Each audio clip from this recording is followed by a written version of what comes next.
Welcome and one and all, we are ready for this live draft. What's going on, everybody? Welcome to the Ivan Herrera Show. I'm excited because we are doing a special live stream. I'm bringing back a special guest who is going to help me review a mock draft strategy that is going to specifically focus on how to draft within the first round if you're picking from the middle drafts, which is from picks 5 all the way to picks 9. Me and Cole, who is my guest, will reveal what we think would be the best build for your roster. But before we do that, let's go ahead and welcome my good friend, Mr. Cole Crockett. Cole, what's going on, man? Hey, thanks, Ivan. I appreciate it. Absolutely, dude. Really good to have you once again. We had a fun time. I think we were preparing for the rookie draft, so it's only fitting that we brought you back once again for the actual redraft season, the being that we're now in draft season of this kind of format. But hey, man, so how many leagues are you in, and how many do you have coming up for redraft? You know what? I should rather ask you more specifically. How many redraft leagues do you have coming up as far as you having to prepare and everything like that? Sure, that's fair. I mean, I have enough redraft leagues to where I have to be asking other people make sure I make it to the drafts and stuff on time, because I just keep, as people that I find out have leagues and whatnot, they want me to join. So I just keep joining all these leagues. Plus, I play a lot on Masters fantasy football in some of their leagues. So I have usually around 20 redraft teams there, plus however many I have with friends. So I'll have another 10 or so. So I'll probably have 30, 25, 30 redraft teams, including dynasty teams also. But then I have so many best ball teams, it's madness. But yeah, and that's why, you know what, it was so easy for me to just bring you on once again, being that we had a fun conversation last time around. And specifically, just like we said in this video, we're going to do a mock draft, you and me. And what I'm going to do is, as the host, I'm going to go ahead and give you first dibs on where you want to pick. So we'll pull up the draft board. And I did invite some of our league mates that are in another league. So we have one that's with us right now at Jordan. Now, if you don't mind, let me actually unclaim this pick right here. How do I unclaim? Well, you know what? Better yet, I'll just have you. Let me go ahead and switch over to the draft board. And what I'll do is I'll have you. So I already picked the 6, it looks like. 6 is great. 6 is perfect. Okay. And then where do you want to pick? Are you okay picking 7? So we'll pick between 105 through 109. It looks like we have a 108 there already selected. But okay. So we'll both be, we're both going to be drafting?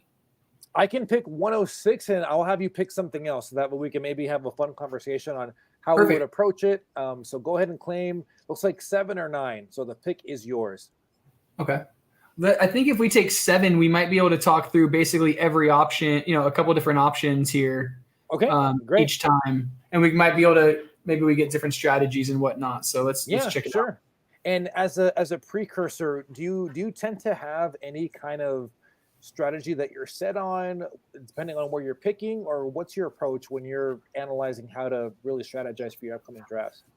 Yeah, I think we all feel like this after we get a few drafts under our belt, right? Like, I think it's pretty clear this year, but I really do. I think this year has been by far the most clear of any redraft year that I can remember. I mean, there's so much wide receiver value on these like default rankings of ESPN, Yahoo, even Sleeper. We're going to see today that wide receivers, there's going to be value. So what I like to do is early on in the drafts and to break ties all throughout, you'll see me lean RB because I'm naturally taking wide receiver values. I know they're coming. I know the ADPs. And so, really familiarizing yourself with the ADPs versus your own personal rankings or whatnot is kind of a great way to make sure you have the right draft strategy going in. So I think also, there's pretty clear tiers as far as the running backs and the wide receivers to start out with. I mean, the pick that I despise is 109, right? I mean, and sometimes it's the best pick, right? Because if one person pulls up and you're one of your top 8 falls, then it's gravy. But so I have a pretty set strategy this year going in, which is nice.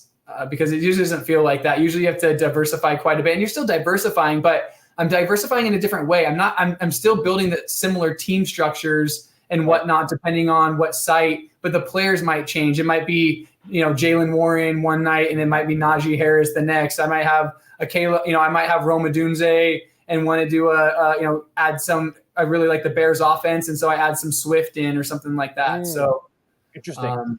We'll go through, and I'm going to stick to my strategy pretty heavily just so we can see it. Preference is, I don't mind going two out of the first three picks being RB, in redraft right now. That's not how I do it in best ball at all. It's quite the opposite. I want to have an elite elite quarterback if I can. That would be like Kyler or worse. Right. And then, tight end, same thing. I'd say Pitts or worse. Some people like Ingram. No, yeah, and I agree. I think that those are pretty good structures, and it's gonna be fun to see how we actually can talk to it right now. So, for example, right now I'm gonna go ahead and click the start draft. So we'll see the CPU go through picks 1 through 5, and then of course we can react. And of course, my prediction, I'm thinking right now, to your point, you're gonna see probably I'm gonna predict, and I want to get your prediction real fast as well. I'm gonna guess that out of these 5 picks, you're gonna see probably one running back, and that'll be CMC. Maybe Bijan goes at the 105. So if I'm at the 106, I'm really hoping that maybe Chase falls or even CeeDee Lamb, which I highly doubt. But I'd be happy if it's Almiron or someone like a Chase. So let's go ahead and start the draft and kill the suspense and see how it shapes up. So I'm going to confirm this, and we'll go from there. So as predicted, we see Christian McCaffrey.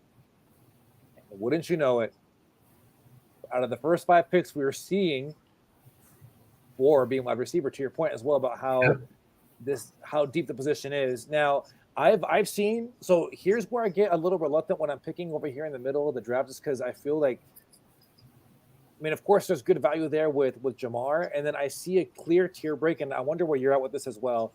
Bijan and Breece, I believe, outside of CMC, are within a second tier. Because I think that for me, if I was at the 101, I wouldn't consider Bijan or Breece. I would only consider McCaffrey, even though in a few mocks I've really leaned on either CD or even Tyreek. But I put Bijan and Breece in a separate tier there, and that's where I would really consider maybe getting Breece or Bijan. So I'm gonna go ahead and stick to. I did say Chase. Yeah, you stick to your strategy. Stick to your strategy that you were talking about, and then that way, stick to your strategy and. But yeah, I kind of like, of course, McCaffrey is definitely more likely to lead the way, but I kind of like both. Yeah. I'm going to go ahead and take Bijan here just so I can get the running back out of the way. And the reason behind that too, is because I feel like at that point, I'm really happy with who could potentially fall for me here in the second round as far as wide receivers go. So that's why I ended up going with Bijan. Kirk Cousins, the upgrade there. We already know the dual threat that Bijan is already. Last season, just to throw a quick stat here that I was able to look up that I was really impressed with, he was third in target share, first in routes run, and of course, we already know how athletic he is and how he's able to really make some good highlight plays there. So for me, it was an easy pick going with Bijan. So I'll go ahead and give you the floor and give you your pick at 6. Yeah, and I feel similar to you in that, I think Jamar Chase is the last of the tier in wide receiver, and I think Breece Hall, Bijan, and McCaffrey are kind of all in a tier themselves. Obviously, Christian McCaffrey has proven it over and over and over again, and so if you want to rely on that. But the best years for running backs are right now the years that Breece Hall and Bijan Robinson are in. So I'm starting my draft here as well with the running back and taking Breece Hall. All right, cool. So then we'll have Jordan go ahead and make his pick. Now, are you now just being very vigilant on how the rest of the draft shakes out? I feel like that's an obvious question, but sometimes it's so easy to get a little bit shook when you see players that you were hoping to fall that maybe don't fall, and then now you get forced to really deviate from your plan. As you're looking at what's coming up, how do you approach the rest of the draft now that you know that, okay, I already have my running back who probably is a safe floor, being that it's Bijan or even, in this case for you, Breece. How do you now let that influence the rest of your decision-making when it comes to your draft? Well, the good part about the strategy that I like to employ, and you can say it's because I do a lot of drafts, you can say it's for whatever reason you want, but the strategy that I like to employ is of course I have player takes, right? I watch tons of football. I have my own opinions, but I also recognize that there's so much variance in a season that I could be exactly right. Variance hits and essentially it proves me wrong. Injury hits. And so I like to look at it more of like from a macro standpoint, the way I want my teams to look. I know where the values are, and I just want to hit the value. So it's really hard to snipe someone that is okay with, 3 different running backs, because it fits the overall shape of the team, and you're not hoping for one specific player, especially in a redraft setting where you don't have to worry about stacking. You don't have to worry about any of that stuff. You should have a plethora of options, and you shouldn't hyper focus, because you'll find yourself, you'll in a best ball setting, or if you're doing a lot of teams, you'll realize you might slightly prefer one player, and you'll end up with 90% of them, just because your mind, you're like, oh, I have 2 options, I'm going to choose the better one, and then you overget certain players that you otherwise should have maybe drafted. So all right, so here moving on. So I really like Kyren here. I think the Corum stuff I think Corum's a great handcuff. I think he's going to be awesome. I think he's going to have some standalone value as well. But I also believe that Kyren Williams is going to be the alpha dog. I mean, that's what that's what Sean's shown all the time. And so I don't see that changing anytime soon. So a couple people that I would be looking at here. Like I said, I really like Kyren. I like Achane here. But I kind of want to try a RB start to see if I can kind of prove my point on the wide receiver and other values coming through. So I think for my running back, I'm going to take Kyren Williams. That's good. So yeah, I mean, the way that I look at this tier too, and when I say this tier, I'm referring to like the Saquons, the Jahmyr Gibbs, the JT, ETN, Kyren. I actually lump them all into a tier, and Achane is probably the tier right after that, and that's only because of where he's being drafted. So ADP, he's been on average going around the 3rd round, early 3rd, maybe late 2nd. So I mean, I'm at the 106, and if I wanted to employ that double running back strategy that you're actually rolling out, I wouldn't feel comfortable doing it with Derrick Henry, which if I'm looking at what Sleeper has to offer as far as rankings go. And that's why, dude, and I think you and me talk about this all the time, it's so imperative to at least have some kind of structure where okay, around this round, this is like the 3 to 4 players that I'd be really happy with.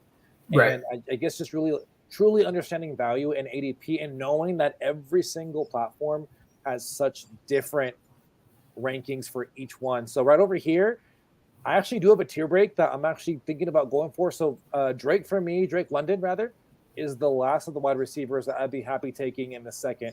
Because I'm not too happy with Ayuk. I'm not too happy with maybe even Deebo Samuel. I do like Mike Evans late, but being that I'm in the middle, I would feel really remiss passing up on value like I'm seeing right now with Drake London. I mean, of course, you see Kelsey, Josh Allen there, Sam Laporta, but I feel like I'll be reaching knowing that there's better value for me a little bit later. And when I mean later, I mean a few rounds. So I'm going to go ahead and actually go with Drake London and open up with 2 Atlanta Falcons, which I've never done yet, but I'm going to go and try it out. So I think that's smart.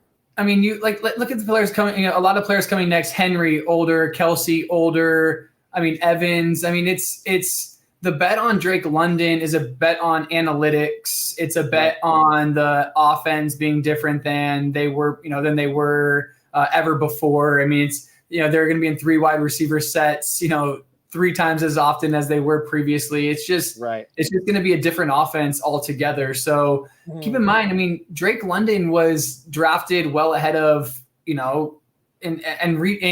Dynasty. I remember I took him 102.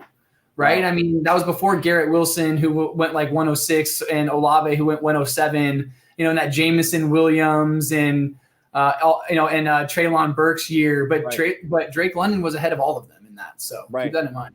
Yeah. And that's why for me, I feel really comfortable with this pick over here.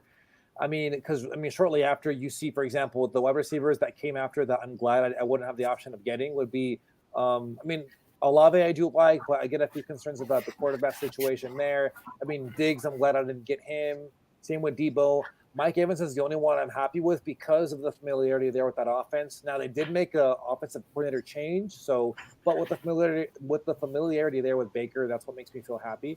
And now what we're seeing here, Cole, is we're seeing Devon Achane. We saw 2 tight ends. We saw 1 quarterback with Josh Allen, Kelsey, Laporta for the tight ends. And then we see Diggs and then Josh Jacobs.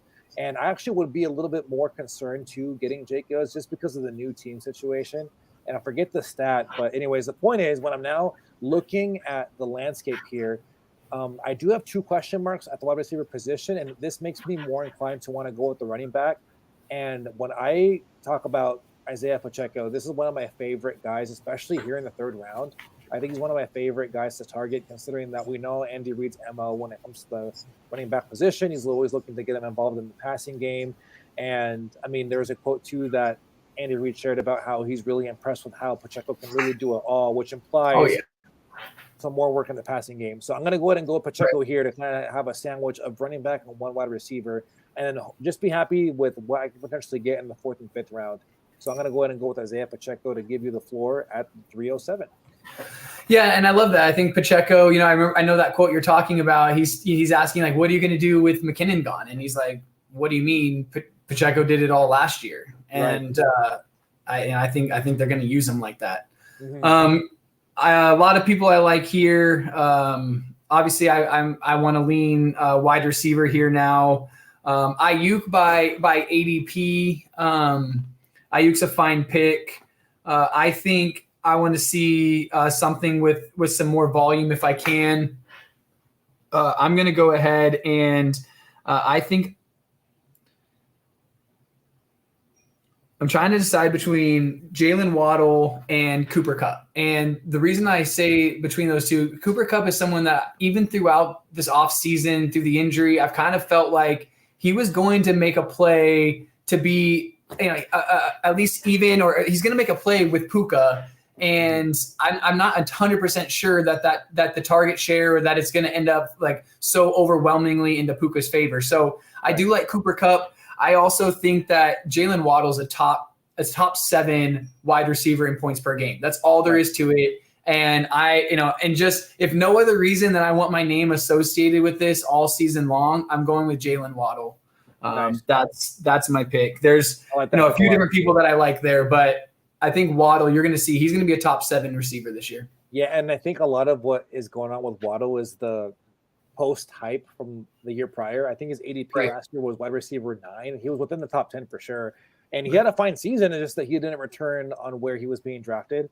And I think that's a good opportunity for you to buy a slight dip, because I believe that, that offense there in Miami is such a beneficial one, I feel, for any skill position player there, including Waddle, who still found a lot of success in that offense, despite, of course, the letdown that I'm sure many fantasy managers felt last year because he didn't return on where he was drafted. But still a really good pick there, especially considering that you have 2 essentially elite bell cow running backs and not even have to worry about it for a few rounds.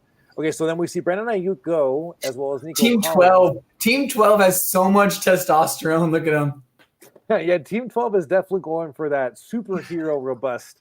That's a team that Dan Campbell would be proud of. That's how Dan Campbell would draft. Yeah, you got Jahmyr Gibbs, JT, James Cook. I mean, I would wonder how they're going to approach the rest of the draft. And then you're seeing Team 11 go with the Team 11, Team 10. And so far, Team 4 and Team 2 are the only ones to yet draft a running back. So you're seeing a lot of 0 RB, so a lot of leverage there as far as them going for the wide receiver position. So we'll see where Jordan goes. He kind of started out very similar to us, having a 2 for 1.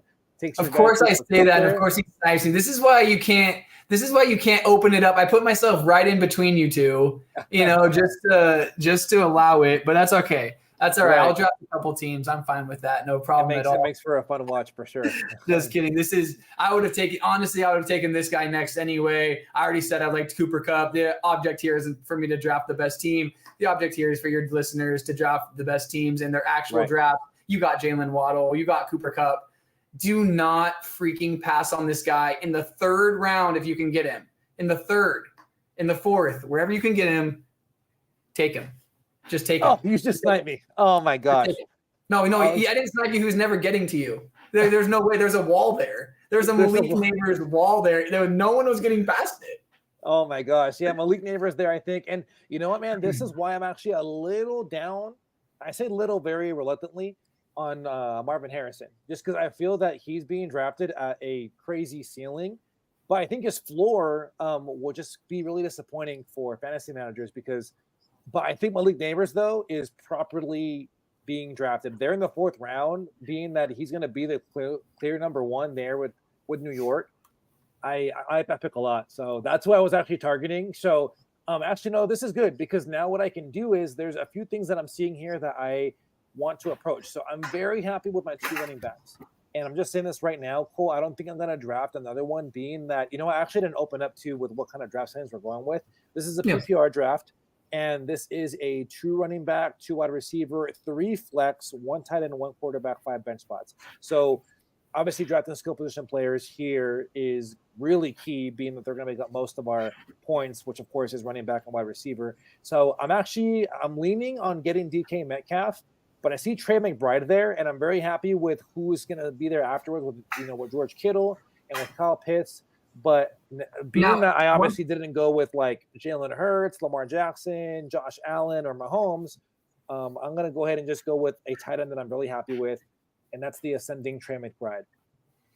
He's a stud, and I guess, it kind of proves your point, at least your thesis anyway. And that's what teams are, right? Like your team needs to have a thesis, right? Like, right. And your thesis on this team is, or at least in general, it sounds like is maybe Marvin Harrison's a little overrated for a rookie, right? To be going at the 1-2 turn as a rookie is a little out there. Trey McBride proved it all last year with Kyler. He has the experience. Like, you're making a bet right now, and it makes sense that Trey McBride might be a better asset at cost than Marvin Harrison.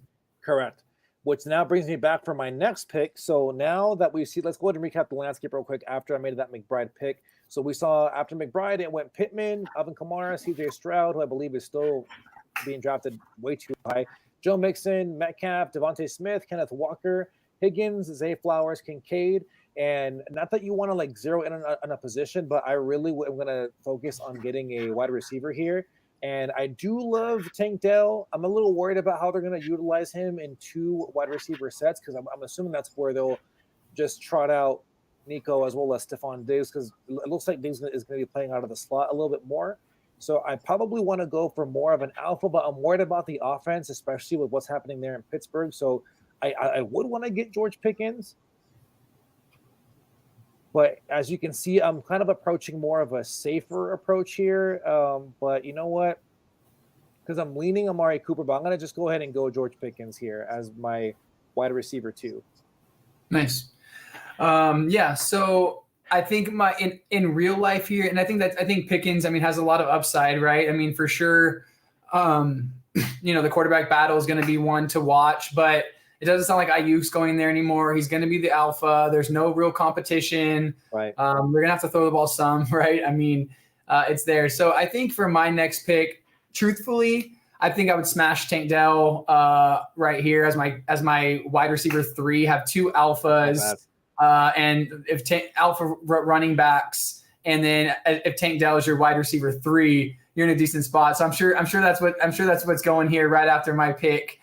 Whenever I pass on him, because that would be my pick in real life, like I said. But again, we're here to show a strategy. We're here to show kind of that you can lean late on wide receiver. If that's the one thing that people get here, that would be great, because that is that alone is the key to the draft. If I can get value at wide receiver, the most important position to draft, to have right. Like that's what the league winners are, right? It used to be running back. That's not the case anymore. They're still running back league winners, but the league's gone away from that. Like there's these people that are, drafted in the later rounds, they're part of committees for good, right? Like it used to be like they're part of committees during the preseason, who's going to win, and then one shoots, one does awesome, but that's not how it is anymore. Right. So go ahead and take my pick here. Like I said, Tank Dell would likely be my pick, but I think there's a tight end tier break. I think I want one of these top few tight ends, and Kyle Pitts is the last of that tier. We talked about the offense changing. You're a believer. You have Bijan and Drake London, right? You're heavy in that offense. I agree. I think that's everything. It's going to be concentrated. It's going to be efficient. It's going to be fast. It's going to be high flying. It's going to be pass centric. So I'm going to take Kyle Pitts to continue with my strategy here. I like that. I like that a lot. So then from there we have Jordan coming up. And so now I think your roster looks really well balanced, especially because of how you're constructed it, with at least securing the running back position, knowing that there's value going to be coming later at the wide receiver position. And we saw that with Waddle, with Neighbors, and now you're securing it with Pitts. I also would be intrigued to see how Jordan would go about his draft right here. So he has Chase, ETN, Nico, and Kupp. And I love those two options there as wide receiver 2 and as wide receiver 3. But yeah, man, I think that Pitts there is a great value, and that's part of why it's so important to be mindful of how your league mates are also drafting, because I mean, not that we're seeing anything crazy as far as trends so far, like you haven't seen like a huge run on quarterback or any other position, but I think just being able to leverage how other teams are drafting definitely will always be advantageous to your strategy. Well, I think, and I think in a vacuum, there it is, Tank Dell. Yeah. He tried to fight it. He was like, oh, I really don't want to do it because he said that, but it's obviously the right pick. So I appreciate it. You gotta hammer home the right pick there. Right. But yeah, I think Ivan, I don't think Kyle Pitts necessarily. By the way, I would have loved Dalton Kincaid instead. I mean, it's setting up. Dalton Kincaid is setting up so nicely for him. With Curtis Samuel getting hurt, right? Keon Coleman is kind of slow to come along, although I still like Keon Coleman. Khalil Shakir is his main competition. Like, he's going to be good. So I would have loved to have Kincaid. But if Kelsey's going to go in the second, Laporte is going to go in the second, and I can get Pitts in the fifth, like, he's not going to be – the disparity between those two, even take Laporte, whoever you prefer, versus Kyle Pitts, second versus fifth, I'll take Kyle Pitts there every time. Right. Very smart. Yeah. And then Kincaid would have been nice. I like Andrews. I like all those guys. And then you see Ingram go there at the 605, which now sets you up at the 5. So what do you and if you like Kittle, if you like that Kittle and Ingram, some people like that into the Pitts tier. And Jordan might be saying that. If Jordan's saying that, then he's saying, look, I got a second round running back. I got my plethora of wide receivers, and now I see Evan Ingram in that tier. And then definitely, that'd be setting up well for him. Exactly. So continuing on here, this is kind of where we start getting, the kind of like the core middle portion of the draft here. Now, I was going to be highly after Kyler Murray in this, and I think I could potentially still get him, but again, you have to be sensitive to this like a market, right? And Kyler Murray. One day after the talented Mr. Roto, Matthew Berry makes it his ride or die after going Jalen Hurts, Amon-Ra St. Brown, and then drops a Kyler Murray on us. And especially that day, you gotta be thinking of this stuff. He's likely maybe not in a fully bought sleeper, right? With 3 of us or whatever, but in a regular league, something drops like that, and you're like, oh, I'm targeting Kyler Murray. Nope, can't do that anymore because his ADP is gonna settle, but at first it's gonna shoot way up, and people are gonna overdraft him. So again, I told you what I wanted. I wanted early running back. I want wide receiver values. I want elite tight end, what I consider Kyle Pitts, end of that tier. Elite quarterback, I consider Kyler Murray the last of that tier. Anthony Richardson is even higher up in my rankings than that. Now, I'm not fully in love with Anthony Richardson. There's flaws, there's warts. I don't care about them that much because he's going to run the heck out of the ball. He was the quarterback 1 by a long shot in points per game in the short amount of time he played.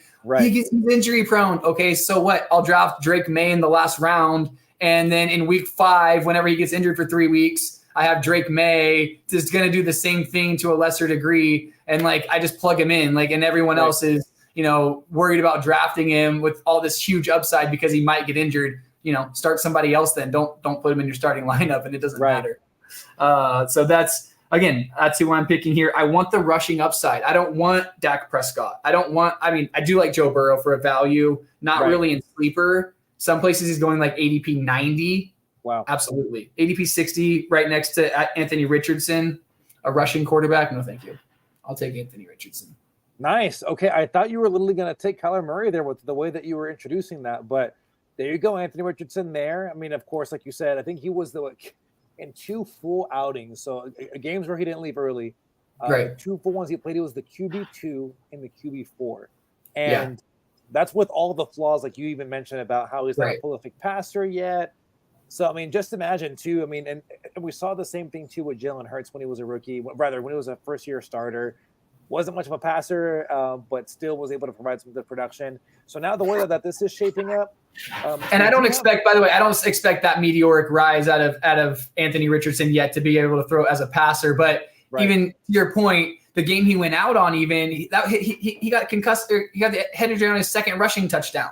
Right, because he was so ahead of the guy to the corner that he let up for a second. Guy still hits him, boom, concussed on his second rushing touchdown. So just he's a cheat code. Don't worry about his arm, and it doesn't matter. It's fantasy points, it's math, it's numbers. Don't try not to be swayed too much by that stuff, because that's the FUD that makes him drop. Right, he should be going higher than he should be with CJ Stroud. He's going. I'll bet somebody straight up on Anthony Richardson points per game, or even throughout the season versus Stroud in a 4 point per touchdown league. Easily. So for me right now, I'm not happy with the running back landscape, so I'm not going to consider. I mean, I do like Ramondre. I just get worried about that New England offense. I'm not happy with Rome Odunze there. So I could get David Montgomery to be more of a third secure running back. I mean, because we know what potential TD upside he has there, being in that Detroit offense. But I do love myself drafting at least one of these high upside guys like Xavier Worthy, being that I'm afraid he's not going to come back to me. So I love the fact that Worthy's there, because again, I don't doubt I don't think he'll be there on the way back. So I'm going to go ahead and just secure a flex spot here. And it's not that I'm trying to already construct my roster as far as, from a starting lineup perspective, but I just love the value there, being that I know there's a few question marks about what's going to happen with Hollywood Brown being a little hurt. I think that Warrior's going to be the true beneficiary there. And I am so happy, because I'm going to make this really fast. I love Kyler Murray here. I actually was afraid that you're going to take him away from me, because I would lose out on my stack with McBride. So I'm going to go ahead and make this short and sweet and get Kyler Murray, so that way I don't lose him. So there, I have Kyler Murray to go along now with McBride and my 3 wide receivers that I'm happy with. And, of course, 2 elite, in my opinion, running backs that are slated to get a lot of work in their respective offenses. I like it. I like it a lot.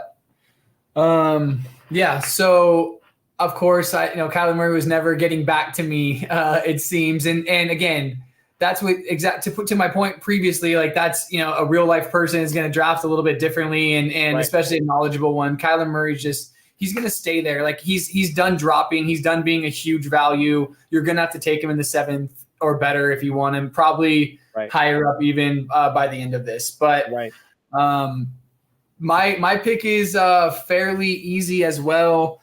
We're talking a lot about wide receiver values here, and I think one to me stands out if you want to toggle to wide receiver here. Like you mentioned, I mean, running back, you could start going into running back here. I still think it's too early. That was my whole thesis. That get them early while you can. But I mean, I like David Montgomery. I like all those guys. It's about price to me. Wide receiver here, I think that I think the Calvin Ridley versus DeAndre Hopkins debate is actually more of a debate than most people might think. But I also think that they're going to, especially in light of DeAndre Hopkins' injury, and in light of Calvin Ridley, establishing better rapport this year with Will Levis. Will Levis's throw rate deep. I mean, those guys are going to be a problem. They've bought pieces. They brought him in to do something with him. They said Will Levis has one thing going for him. He will chuck it. And we're going to build pieces around him that can catch the ball. And we're going to see if it works. Because if it works, we have something here. If not, we go back to the drawing board and find a new quarterback, right? No one even thought Will Levis was going to get this chance. They're kind of like, YOLO, we're either in a rebuild, and that's fine. That's what we're supposed to be in anyway. Or we just put our chips in with Will Levis and give him a shot and see what he does and let him YOLO some balls and hit the right side of variance. So I'm going to go ahead and select Calvin Ridley with my pick here. And I really like how my wide receiver room is shaping up, especially for having elite running back, elite tight end, and elite quarterback.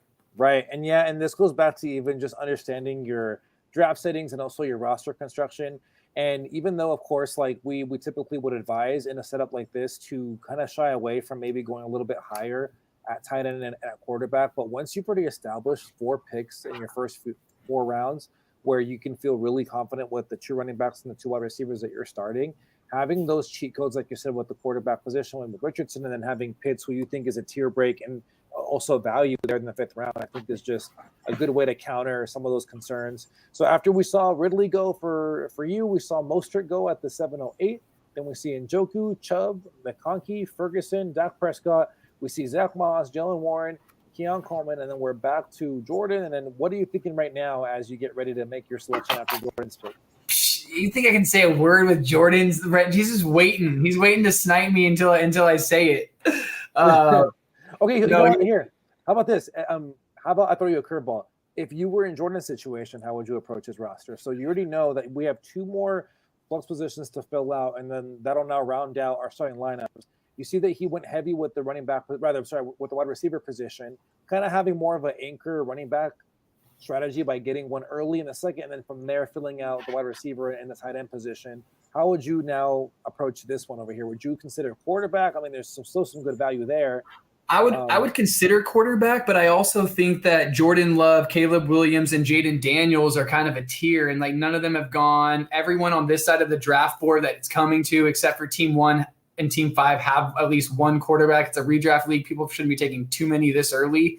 I'd probably wait again with a running back, with a wide receiver room like that, and I'd probably go running back again. I like a few of them. He has some early production with Mostert. I'd probably go try to hit a home run with Brooks, and this offers us an opportunity to talk about IR leagues, especially sleeper, if you have IR leagues, way more likelihood to get someone like Jonathan Brooks, right? In that, but I don't really like drafting injured players to begin with, but I think he's someone that if you have an IR spot, you can absolutely take. So that's probably where I would have gone if I was him there. I really like the Addison pick. That's someone that would have been in consideration for me potentially. I mean, obviously the McCarthy, losing the McCarthy out hurts because now Darnold has to be good, right? And it's kind of a little bit iffy. And then the suspension thing looks a little bit better, which is what caused his initial drop. So that's going to come back. His ADP is going to keep climbing. And so that's a good pick. And actually, I'll share it here. I kind of like Sam Darnold for him. He's going to chuck it too. And he's super cheap. So that's someone else that you could consider. So going back to what I was thinking, I know exactly who I'm going to be drafting here. And I have a few different options that I really like. Sure. But the person I'm going to be drafting is someone that I think was used improperly last year, completely. It's someone that was drafted to be great. I think that, Jackson Smith-Njigba was supposed to be the dude. And in that offense, he wasn't. But in Grubb's new offense, he's going to be good. And they used people this is the exact type of values and the upside we're talking about, right? I don't think DK Metcalf is going to really be it. I think, you saw Lockett fall off hard. And I think JSN is going to be a great option here. There's some other receivers that I really like, but we're about to start entering a really dry part of the draft. And this is what I wanted to talk about before, with that. And, the Cortland Sutton, Curtis Samuel, Romeo Dobbs, Tyler Lockett, Khalil Shakir, Jacoby Myers, that part of the draft is coming up. And so we want to make sure right now we're getting a few more wide receivers. Going to go ahead and take Jackson Smith-Njigba. Yep. Going to take Jackson Smith-Njigba. Yeah, and you know what? In this range too, I'm actually on your exact same boat because I feel like you're right. Once you start seeing the Calvin Ridley, I like McConkey, but I still have a few question marks of that offense being that such a run-heavy one. I do like Addison and Coleman, and I kind of lump these guys together. So for mine, just to keep it short and brief, another one that I think this is actually my last tier because the next one after that is more like the Christian Watsons. Now we're talking about home run picks at this point. So for me, the last safe pick, in my opinion, in this range is going to be Deontay Johnson. And I'm really happy with him there. I am tempted to go with running back, but I believe there's a few more later on that could be more of an insurance or maybe even hey, I believe these guys will do damage later on in the season. But we'll save it for that range. But for now, I'm going to go ahead and go with Deontay Johnson and see how that shapes out. Being that I'm very obviously happy with where I'm at right now with quarterback, tight end. I'm not going to invest in those two positions right now. And I like the Deontay Johnson pick because look at your wide receivers, right? You have Drake London, who's in a new offense, with the quarterback changing teams with often Achilles, right? Those are the negative parts about it. You have George Pickens, high variance, high upside, boom bust wide receiver. Xavier Worthy, a wide receiver in the Patrick Mahomes offense. That ball is going to get spread around, right? You want someone there that's going to be steady in your wide receiver 3, wide receiver flex, like 4 flex, like in that, as your like second or third flex. That's just steady, right? PPR, he's 14 points a game. Don't have to worry about it. 14 points a game, 14 points a game. And like a better Adam Thielen that, doesn't only do it for 6 games, does it for 17 on and off. So I really like that pick for you. I think right here, dude, I'm really stuck because we saw a good amount of running backs go. And there is one here that is really intriguing me, and I want to test my luck to see if he'll come back to me later. And the one I'm thinking about, I think he's easily being overlooked, but I'm actually really high on. He's actually higher in my rankings, but obviously just because he's higher on my rankings doesn't mean I'm going to draft him where I have him ranked, because I obviously want to take advantage of where the market has him. So then that way, if he falls to me, then I can obviously leverage other positions. But the guy I'm really thinking about is Brian Robinson. I think they're in Washington with Cliff Kingsbury. If you watched any of Arizona back in the day, like 2-3 years ago, you saw James Conner getting force fed. I remember there were times where they would be in the goal line, and if it didn't work the first time, they were going to try to rush it more times there. And Murray obviously isn't a big quarterback where they're going to do like a tush push thing. So I'm going to go with Brian Robinson here, even though I really want to go with Brian Thomas, but I feel like this is where like I can be secure with, okay, you know what, if there's anyone in that offense that I'm really happy with as far as running back position goes, it's going to be Brian Robinson, who just traded Jahan Dotson away to the Eagles. I think that could open up some opportunities for him as well. So I'm going to go with B-Rob there at the 9-6. To further the point for Jordan, Caleb made it back. I could take him and snipe him, take him or Jaden Daniels and snipe him. He might push it a little bit. Since now every other team has a quarterback, and since he has 2 that he likes, if it were me, I have 2 that I like in Caleb, because then you have the passing upside with a little bit of rushing, and then you have Jaden Daniels, who's like kind of like the Anthony Richardson bet, which is like just all this rushing upside. Could be fragile, but grab someone at the end of your draft with upside. I really like this spot, right? Like, so earlier when I was drafting, I was like, there's 2 guys I like. I think I can get the other one later. That Brian Thomas. I think I really like Brian Thomas. But I think what I'm going to do here is show that you can still end up with a stud RB team. I just don't see how this ADP is correct. Chase Brown going behind Ezekiel Elliott. And Gus Edwards, whatever. Like if you're looking for some early season production, Gus Edwards is fine or whatever. Trey Benson, who's not even playing on third down right now, and he's like the third running back in for Arizona, and he's still getting drafted well above these people. It's like it's just early ADP hype, and then it just takes a while to fade off. Chase Brown is getting all the hype. His linemen saying, "Oh, there's going to be the best running back year ever." Okay, yeah, obviously not, but we're talking about it as an ambiguous backfield where the offensive linemen are going public with like their selections. And don't get me wrong, I love Zach Moss. I think Zach Moss is going to be the pass catcher initially, maybe some goal line stuff. But if anybody has an opportunity to really take over that backfield and really and have the Bengals like Mixon used to, and just actually run with this in the almost double digit rounds, I like my bet with Chase Brown, who's getting the hype. Why isn't he going higher? Just because we're stubborn and we're like, we don't see it as a 5th round pick. He was electric last year. And this is coming from someone that on your podcast earlier said, I traded the 105, the 106 and Chase Brown for the 105 because there's a tier break and this and that, and Chase Brown isn't going to do that. But you have to stay, you have to just, move around and not stay stagnated on your takes, because Chase Brown's been a huge winner throughout this offseason. I agree, man. Yeah, that's a good pick. That's actually one of the guys I love targeting late. He has the athleticism, and I don't actually believe that Zach Moss there is taking the position, taking that role entirely. And if anything was to go south, whether it be because of injury or productivity, Chase Brown obviously will be the one that will slide in and take advantage of that opportunity. So now that we have both of our running backs here in the 9th, is Jordan going to go quarterback or what? Is he going to go here? Is he going to push it? I am. So, for example, his lineup. I thought he was going to take Caleb. Of course, I have to see like some stacking opportunities, but he goes for Gus Edwards. You want Gus? Interesting. He tried to And that push could be- it, and then the very next guy goes, he's going to get him. Oh, Owen Goff. Okay, so he So, that's – Jordan. although he likes the olds apparently with Mostert and Edwards, a little guaranteed production guy than Jerry J.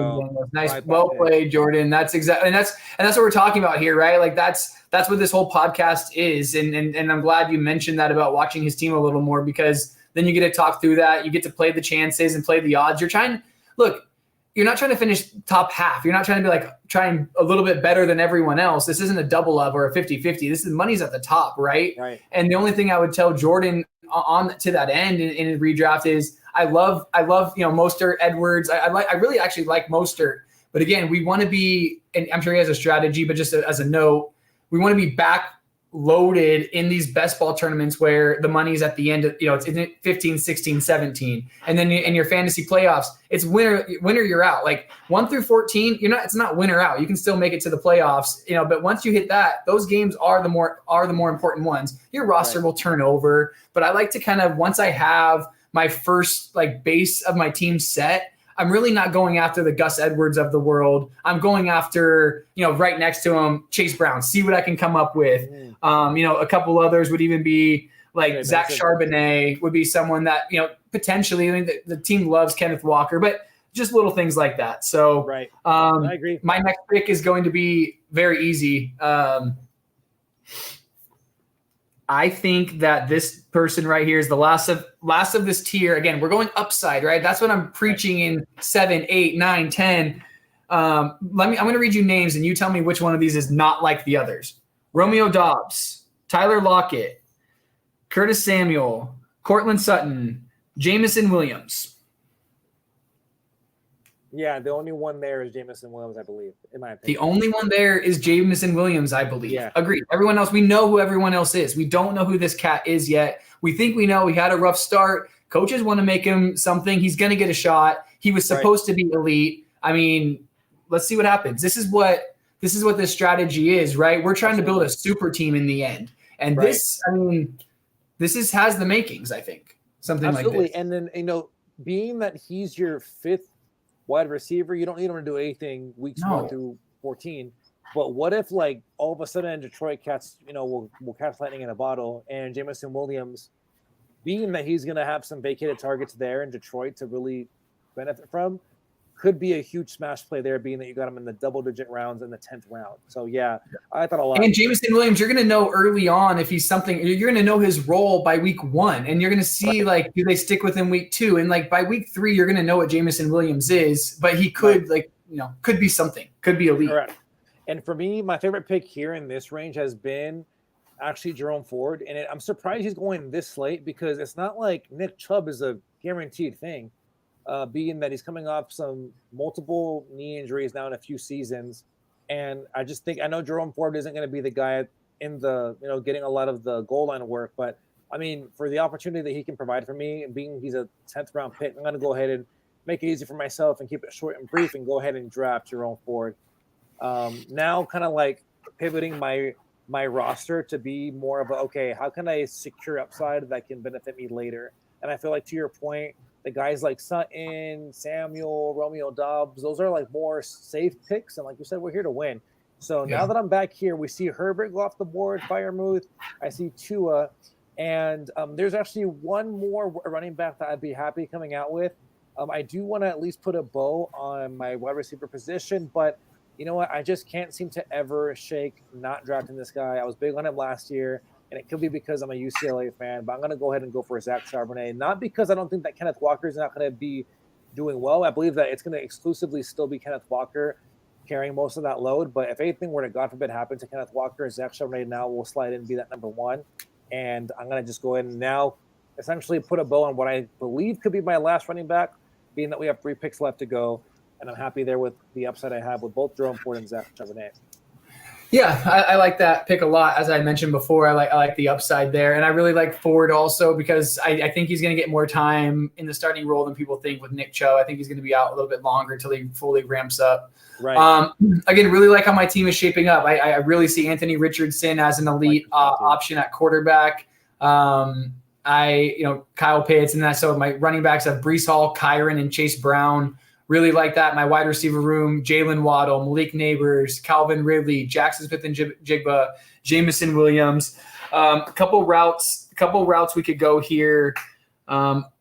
As I mentioned before, I don't really like the wide receivers that had went. So I really think you want to be earlier on than that at wide receiver, and then kind of stop at that whole section of the olds that are the ones. It's kind of like the dead zone idea of of playing time or snaps or whatnot. And right. I just don't really see it with most of them there. I'd rather wait a little bit, and we're not going to get to all of them because it's only a 14-round draft, but to kind of go quickly, I'd wait till like the Josh Downs, maybe even like Dontavian Wicks, right. Kind of like that. Maybe pick a couple out of there, and as my next. And I like Rashid Shaheed a lot, actually. I think Josh Palmer's kind of underrated for his role. I think Jerry Jeudy could, I think his ADP of 150 is a little bit low. So right. To choose here, so I really like. I kind of drafted this more as like a 3 wide receiver team. Like if it was, because that's what most of the leagues are, is 2 running back, 3 wide receiver, 2 flex. Right. But to kind of round this out as more of what the roster structure is, I think that J.K. Dobbins, first of all, is kind of the same bet as Gus Edwards. I think they're going to be used interchangeably. So, I mean, you could use that as kind of like an ADP value. If you want to look at it that way. The person that I really like Ty Chandler. He'll probably make it back to me. But I really like Rico Dowdle. And the reason I like Rico Dowdle is because it's a bet against Zeke, right? And like there's no one else, and it's a bet in like that offense is going to be good. It may not be as good. There's going to be there's going to be regression for Dak in that offense. Like I'm not fading CeeDee Lamb, but I'm taking Tyreek over CeeDee Lamb at the 102 a lot of times, right? It's because that there's just due for regression there. But that offense is going to be good. Zeke doesn't have it anymore. 4 years straight, and last year was just like his efficiency was terrible. He did well because Ramondre is out, caught some passes, got in the game, and like he was so surprising that we like remember it really well. We're like, wow, Zeke was so good. He wasn't. He got a lot of volume. So if someone runs away with it, it's Dowdle. And again, we're trying to make bets here where it's like, if this happens, we're telling a story, right? Rico Dowdle has an obvious chance to like really good stardom. Chase Brown has a really good chance to be good. Like maybe not really good, but altogether, I just need 1 or 2 of the next of my 7 last picks to be good combined with my epic start. If everyone has if you think you're drafting those players early because you think they're good. So you combine some of those flyers with your good players and just make sure you're telling a story of people that have that upside. Right. So then we see Jordan go there now. He has now another wide receiver with Josh Palmer. And then we see some of those guys that we mentioned, Shakir, Adeline Mitchell, Jerry Jeudy. And we see a few quarterbacks go there in between Chuba Hubbard with Lawrence and Aaron Rodgers. And then we see Jacoby Myers, Xavier Legette, and then we have Jordan coming up as we get ready to actually round out our third to last round. He's gonna poke snipe me. Yeah, it's funny. That's what I'm looking at too. I'm looking at poke. I'm looking at guys like Rashid Shaheed. I mean, quarterback. I'm pretty good. I actually feel pretty good coming out of my draft with just 1 quarterback, and maybe making a selection depending on how week 1 and the first couple weeks plays out. How do you typically like to approach drafting at the quarterback position? I think that if your starting quarterback goes down and he was elite, then you're like, if you don't get an elite quarterback, they're all the same. So if you can't get Kyler Murray or better, like Dak or Jordan Love, if you want to say that, or you could even go down to like Jaden Daniels and Caleb Williams. Like, okay, let's say that's your line. You're not getting them off waivers, most likely anyway. So like you're gonna have to be streaming the position. So I just draft 1. What's the point of drafting another one when you could have had a great a RB handcuff early on in the offseason or an emerging wide receiver talent?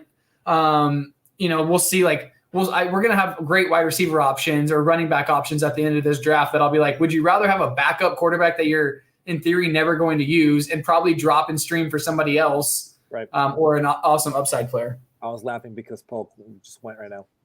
I don't, of course.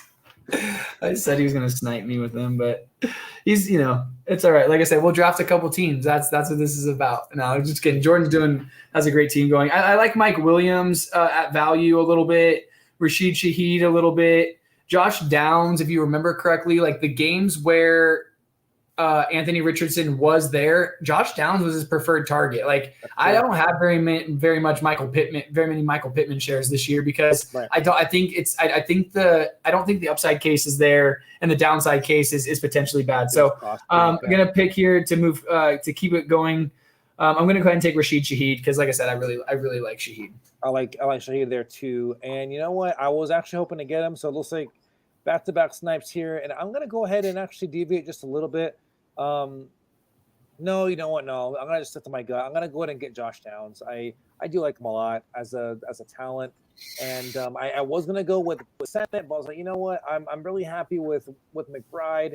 And if he falls to me, it worked out. Never mind. Okay, Senna's going to go over here then. Never mind. So I didn't think he was going to fall to me. So I feel really happy. Nice. Okay, I wanted to talk about this. Big winner of today's trade, Sanan. Right? Like of the Dotson trade.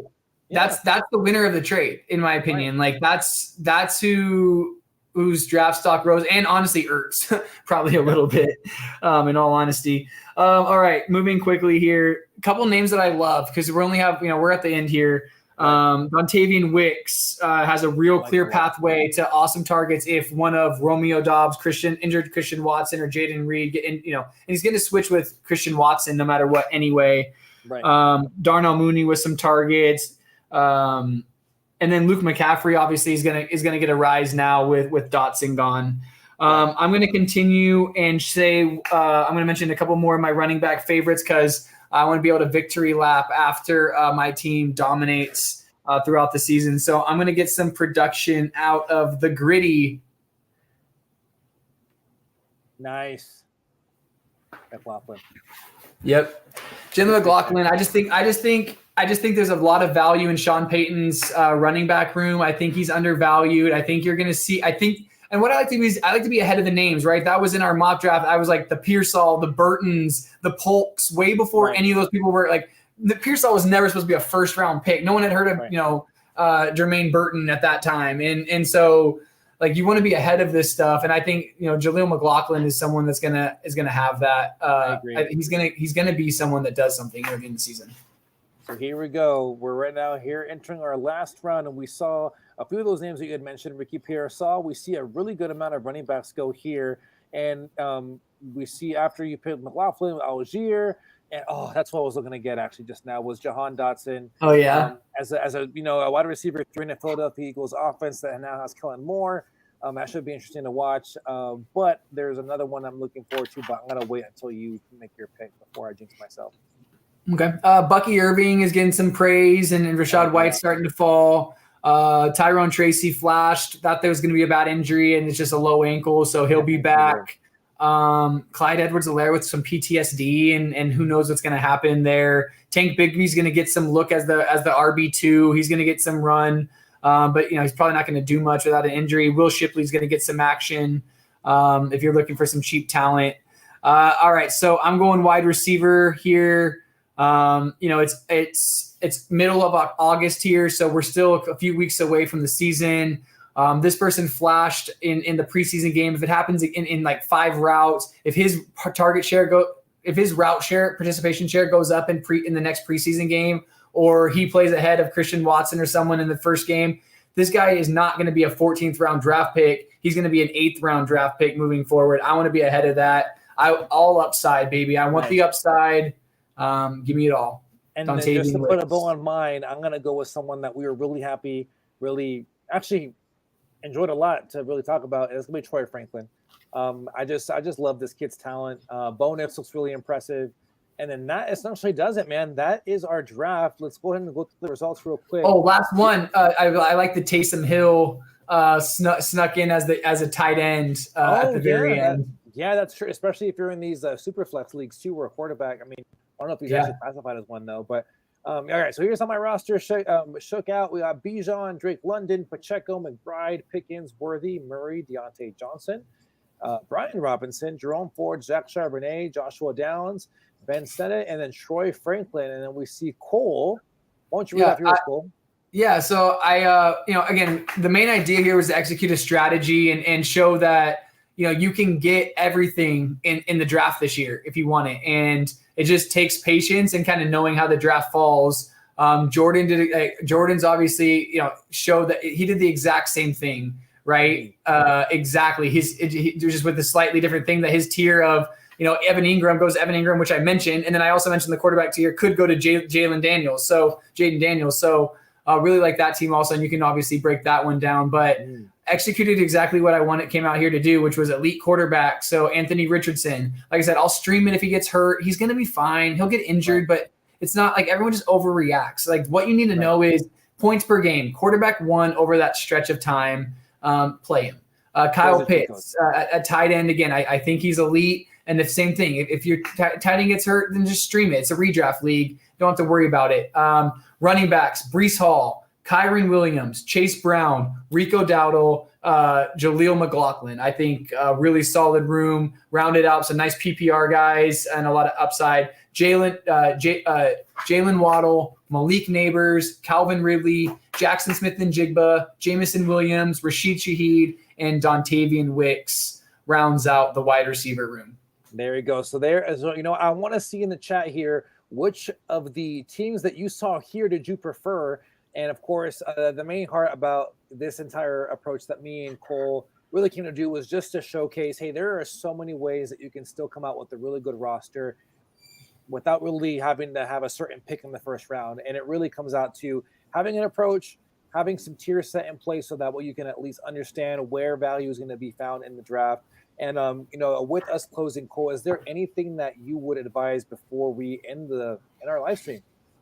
Well, I think like anything else, right? It's fun to win, right? And it's fun to learn. It's fun to get wrapped up in it. So, take a few minutes before the draft and look at the ADP. I can tell you the values. Like if Ivan right now, and you don't have to be this neurotic or whatever with it, but you know the ADP values based on the sites that you're on, and you don't have to know them by heart.